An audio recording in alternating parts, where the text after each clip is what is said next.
ज्यादा से ज्यादा वोट से जिताना है और सांसद बनाना है, सांसद बना के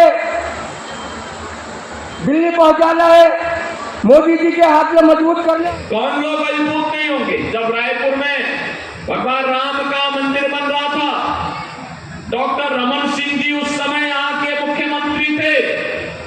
उस समय उन्होंने कहा था, मंदिर बनाते समय कहा कि अयोध्या में भी नहीं बन पाया, लेकिन हम पहले छत्तीसगढ़ में बना रहे हैं भगवान राम का मंदिर। तो मैंने कहा पहले तो ननिहाल में ही बालक आता है, जब अयोध्या पे छत्तीसगढ़ में रामलला आ जाएंगे तो अयोध्या में भी अब मंदिर बनने से कोई रोक नहीं पाएगा।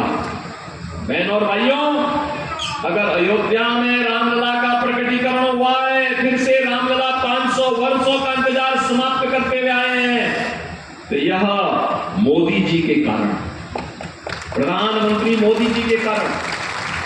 कांग्रेस के लोग तो क्या कहते थे राम हुए ही नहीं। कांग्रेस के लोग क्या कहते थे? राम हुए ही नहीं। जब राम हुए ही नहीं तो गांधी जी क्या कहते थे? हे राम। अंत में उन्होंने कहा था रघुपति राघव राजा राम। 100 वर्षों का इंतजार समाप्त करके फिर से अयोध्या में उनका आगमन हुआ है। क्या ये काम कांग्रेस के लोग कर पाते? क्या ये काम कांग्रेस के लोग कर पाते? क्या? देखो, जब भगवान राम को 14 वर्ष का वनवास हुआ था तो उन्होंने उस समय भी उस कालखंड का उपयोग भी कहां किया? सबसे पहले जब अपने स्वयं के अयोध्या से उनको वन के लिए जाना पड़ा तो उन्होंने इसी छत्तीसगढ़ की तरफ रुख किया, क्योंकि ननिहाल नजदीक था। और पहले चित्रकूट आए और फिर दंडकारण्य होते हुए पंचवटी की तरफ गए। और उस समय भी उनके सामने चुनौती भी, और चुनौती यही थी कि उस समय भी रावण के कुछ राक्षस